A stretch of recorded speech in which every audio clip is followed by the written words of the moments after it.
juntos novamente para estudarmos o livro Reportagens de Além-Túmulo, Humberto de Campos e Chico Xavier. O caso de hoje: a conselheira invigilante. À frente da amiga alarmada, Dona Deodata Chagas prosseguiu aconselhando: não deves proceder levianamente. É necessário aprender a tolerância, minha irmã. Ignoras acaso os princípios da nossa consoladora doutrina? Quantas criaturas se perdem diariamente por ignorância das verdades que Jesus nos confia? Mas, perguntava interpelada timidamente, e meu martírio doméstico? Será justo suportar a perseguição de pessoas sem consciência? Meu marido parece esquecer comezinhos deveres de homem de bem. E por que não perdoar o pobrezinho? Atalhava a outra, firme e resoluta. Não des ouvidos a intrigas, nem te detenhas na observação do mal, ainda mesmo quando se positivem as tuas desconfianças. Lembra o perdão evangélico, minha boa Cacilda. Esquece a infelicidade dos espíritos inferiores que te não podem compreender. Além disso, convém não esqueceres que o ciúme é monstro insaciável. Foge-lhe às garras enquanto é tempo. Afinal de contas, a esposa e mãe precisa fortalecer a serenidade. A ouvinte enxugava o pranto copioso, mostrava-se mais calma e despedia-se resignada, recebendo novos apelos da amiga solícita. Deodata Chagas era sempre assim, dona de maravilhosos recursos verbais. Tinha imensa facilidade para dar conselhos.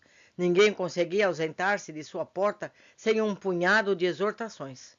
Era interessante observar, porém, que o seu espírito se revelava sumamente despreocupado do próprio lar. Os filhos menores viviam habitualmente na gandaia, sem qualquer expressão de vigilância materna. A mãe nunca examinou o problema dos seus costumes, conversações e companhias.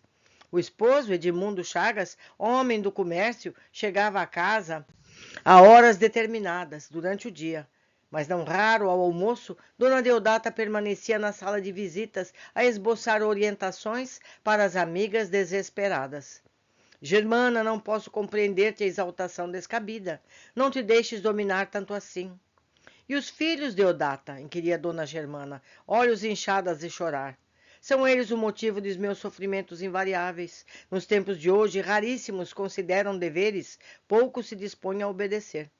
Entendo-te, replicava a conselheira, revelando forte interesse. Entretanto, é imprescindível renovar energias próprias. Ninguém se entregará à dor sem prejuízos graves. Reanime-te, que é isso? Enquanto a amiga soluçava, prosseguia traçando diretrizes, demonstrando valor e superioridade. E a fé, onde colocaste os ensinamentos recebidos? O chefe da casa, após consultar a mesa deserta, onde não se reconhecia o mínimo sinal de almoço, observava, neurastênico, o colóquio amistoso na sala, enterrava o chapéu na cabeça e voltava à rua, caminhando à pensão na esquina próxima. Somente muito depois, erguia-se Deodata para atender as crianças famintas. À noite, frequentemente, de regresso ao lar, ansioso de aconchego doméstico, o chefe da família encontrava a mesma cena, em mera modificação de personagens. A esposa continuava aconselhando. Dona Lisota, a vida pede a sua compreensão e boa vontade. Desaprovo a sua atitude de inconformação aos desígnios do Eterno. Dessa vez era uma velhinha de cabelos brancos que considerava chorando. Nunca esperei, no entanto, por isso. Meu único amigo morreu. Os filhos desprezavam-me, os parentes relegavam-me ao abandono. Todavia, exclamava Deodata, sempre disposta a ensinar, é preciso revelar coragem na luta. Guarde intacta a sua confiança em Deus. Tenha fé. É indispensável atender à vontade superior e não à nossa. Presentemente, não posso concordar com seu modo de agir. Enquanto a anciã fazia o possível por levantar-se do abatimento doloroso, a conselheira rematava. É a fé, minha amiga. Onde coloca você tão imenso tesouro? Já pensou nisso? O crente não deve respirar outra atmosfera que não seja do otimismo sadio e franco. Edmundo relanceava o olhar pelo interior, reconhecendo a inutilidade de qualquer chamamento afetivo. A companheira tornara o hábito de aconselhar, qual se fora venenoso excesso do espírito tal a insistência com que desejava regenerar as pessoas, reavivar as forças alheias, consertar o mundo, enfim. Muitas vezes tentara arrancá-la de semelhante situação, mas todo o esforço redundara inútil. Mergulhado em amargas reflexões, Edmundo percebia que os rapazes se entregavam a terríveis disputas na copa. Desanimado, entristecido, tornava à rua sem esperança. Aos poucos, adquiriu o costume de beber, coisa que nunca lhe ocorrera em tempo algum. Sem forças para corrigir o desentendimento da companheira, sufocava no copo as desditas do coração. Dona Deodata parecia não perceber o curso dos acontecimentos, mantinha a mesma atitude mental. Almas desesperadas, ociosas e viciosas batiam-lhe à porta em onda crescente. Por que tão grandes demonstrações de amargura? Exclamava para a inquieta visitante de bairro longínquo. Não posso justificar o teu desânimo. A interpelada, revelando os profundos padecimentos que lhe roíam a alma, observava aflita. Quanto ao marido, nos abandona, tudo parece escuro aos nossos caminhos. A senhora é feliz, dona Deodata. Nunca experimentou sofrimento igual a este. Não posso conformar-me com a separação. É preciso, porém, perdoar, ser forte, interpunha a conselheira imperturbável. Estamos nesse mundo para testemunhar espiritualidade na procura de Deus. Pareces demasiada, enfraquecida no trabalho comum. Levanta o ânimo, resiste, não te deixes levar por arremedos e tempestade. Despedia-se a infeliz reconhecidamente. Chegou, entretanto, o momento de que Deodata Chagas deveria tomar conhecimento da sua própria situação.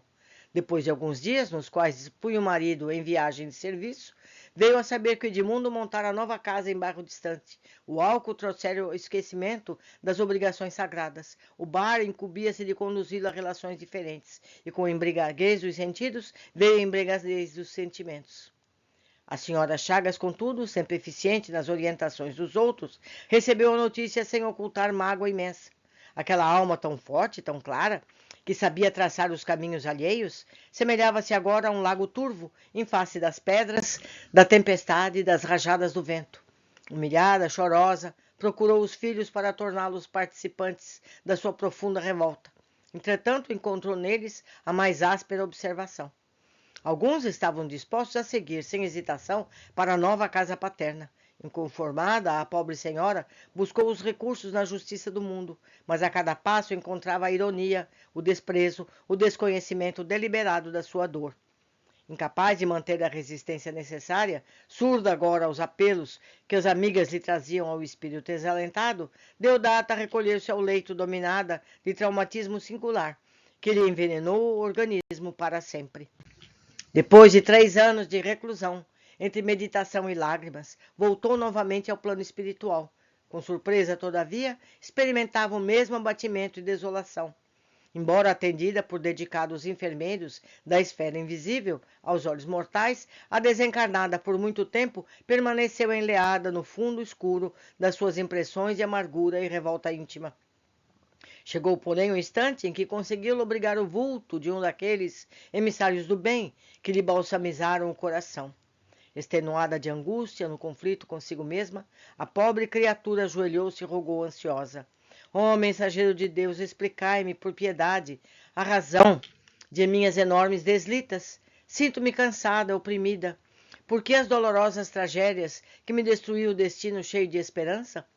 O benfeitor contemplou-a com expressão fraternal e esclareceu amorosamente. O drama infeliz da tua última experiência na terra é do das almas que transportam a luz por fora do coração.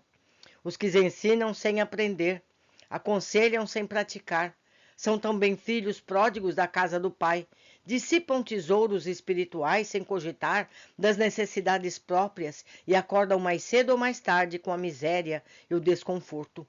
Deodata compreendeu o alcance profundo daquelas palavras, mas desejosa de lavar a culpa, objetou. Será então um erro grave ensinar o caminho aos outros?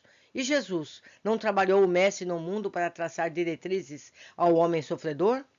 O amigo espiritual contemplou-o afetuosamente e respondeu. Jesus indicou a estrada e seguiu-a. Pregou a fé e viveu-a. Induziu discípulos e companheiros à coragem e demonstrou-a em si mesmo. Difundiu a lição do amor, entregando-se amorosamente a cada um. Expôs a necessidade do sacrifício pessoal e sacrificou-se. Exaltou a beleza do verbo dar e deu, sem recompensa. Engrandeceu a confiança do pai e foi fiel até o fim. A esposa de Edmundo estava perplexa, e quando se esforçou por emitir observação nova, o sábio instrutor sorriu carinhosamente e concluiu: renova o padrão de esperança em Jesus Cristo e não argumentes com a verdade. O campo continua repleto de trabalho e continuamos ricos em possibilidades. Realmente não constitui erro indicar o caminho ao que se desviou, porque o benefício é sempre um tesouro para quem o recebe com sabedoria. Mas quanto a nós mesmos, é sempre perigoso aconselhar os outros antes de havermos aconselhado a nós próprios. Sabedoria, meus amigos. E nós, como estamos nos comportando? Nós sabemos mostrar o caminho para os outros, mas sabemos trilhar o nosso caminho? Como está a nossa tarefa? Temos cumprido os nossos deveres? Como estão aqueles que vivem conosco à nossa roda? Não é verdade? Vamos pensar nisso. A lição foi muito boa. Até breve.